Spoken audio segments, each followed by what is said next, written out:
Hi, my name is Robin, and today we from Picture Instruments would like to show you why Warping Wheels is now the all-in-one color grading solution for you, especially with the update to version 3.0. With this plugin you can create professional looks directly in your video editing host. Even if you are not a color grading pro, Warping Wheels offer you far more possibilities than usual color wheels.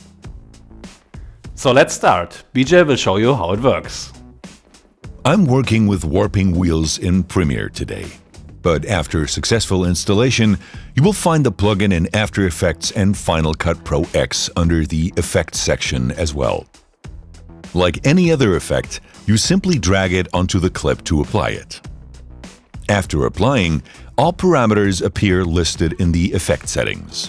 However, for intuitive operation, I recommend using the plugin's built-in user interface, which you open via this button. As a bonus, you can also work with Warping Wheels in Photoshop.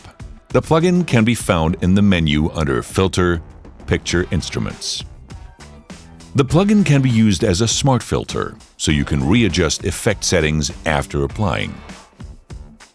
But now, back to Premiere. How much time and effort does it take you to develop a new look? Too long? Then you'll love the Warping Wheels Look Generator. Just start pushing the dice button and the plugin will generate as many looks as you wish for color grading your footage. If you cycled through too fast, you can go backwards and forwards up to 10 looks using the undo and redo buttons. This look is a great starting point for a clip which I need in my next project. As such, I will save it directly as a preset. To do this, simply type a name into the preset field and click the disk icon. It is now saved.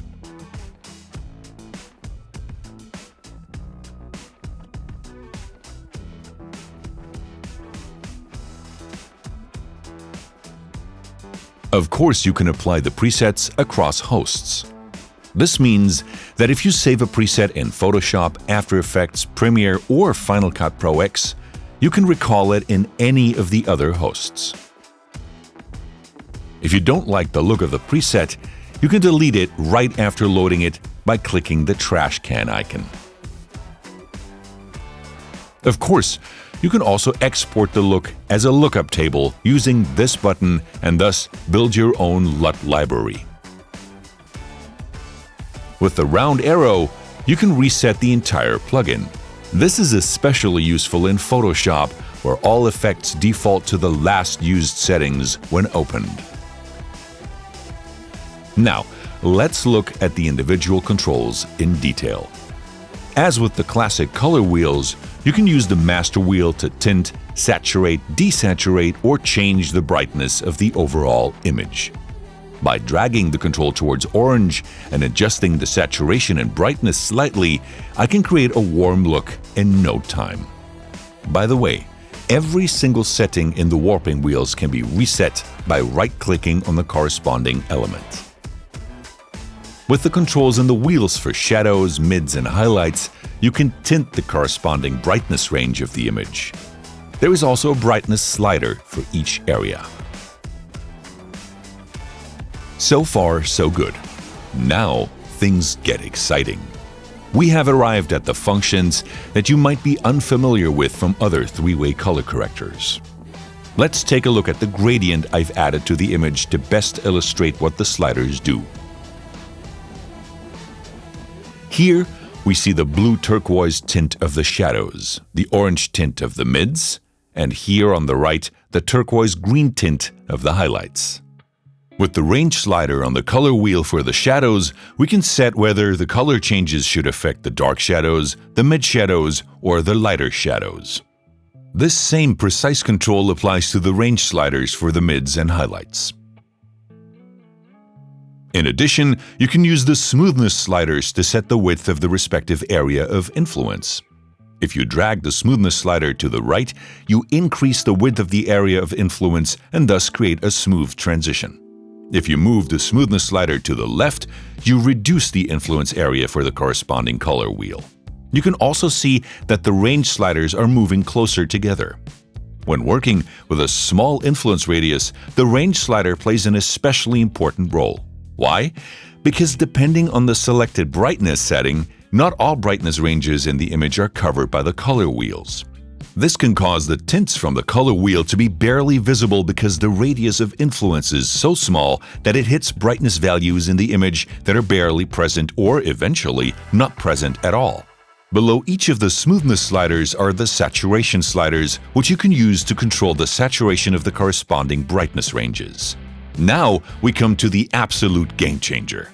With this feature, you can do without masking in most cases, saving you a lot of time. When working with the color wheels, especially the mids, you can quickly destroy your skin tones. Now watch how easy it is to use the slider on the left side of the skin wheel to protect skin tones from the influence of the other wheels. In addition, you can edit skin tones separately using the control in the center of the wheel. This way, you have skin tones quickly under control without extra work. The further you move the control from the center, the stronger it influences the skin tones. Here, I slightly increase the saturation of the skin tones to let them pop out a bit more. You can readjust the skin tone brightness using the slider on the right. Since using this feature, I never had to mask skin tones again. For the final touch, I use the film contrast wheel. This feature creates a particularly harmonious contrast with a wide range of outputs, from the look and feel of analog film to the razor-sharp images of digital film cameras. You really must try this feature out for yourself and compare it to common contrast controls. It's a great look, isn't it? To apply the final result to the clip, I just close the plugin. What do you think? Leave us a comment below. We are eager to hear your reactions. There are two more highlights of the plugin I want to show off. For this, we switch over to Photoshop and an image I have been working on. Since sky blue and plant green are very often key elements of creative image editing, Warping Wheels offers you dedicated wheels to edit them separately. By specifically controlling the blue and green tones via these new wheels, you can turn your images into real eye-catchers in just a few steps. To give the lawn and trees even more pop, I also increase the saturation of the mids, since grass green falls into this brightness range. Et voilà! You can compare the look at any time using the before and after button. If you don't want to apply the created look, you close the plugin via the X without applying the changes. I have to say, this look convinces me. To apply it to the photo now, I just close the plugin and I'm done with the color grading. Oh, one more little tip here at the end. Thanks to the skin tone protection feature, you don't always have to twist a lot of controls for professional color grading. Just experiment with the master wheel in combination with the skin tone wheel and you will create stunning looks in seconds. I hope this video motivates you to create great looks for your images. No need to hesitate, get started now with Warping Wheels and experience for yourself how much fun color grading can be.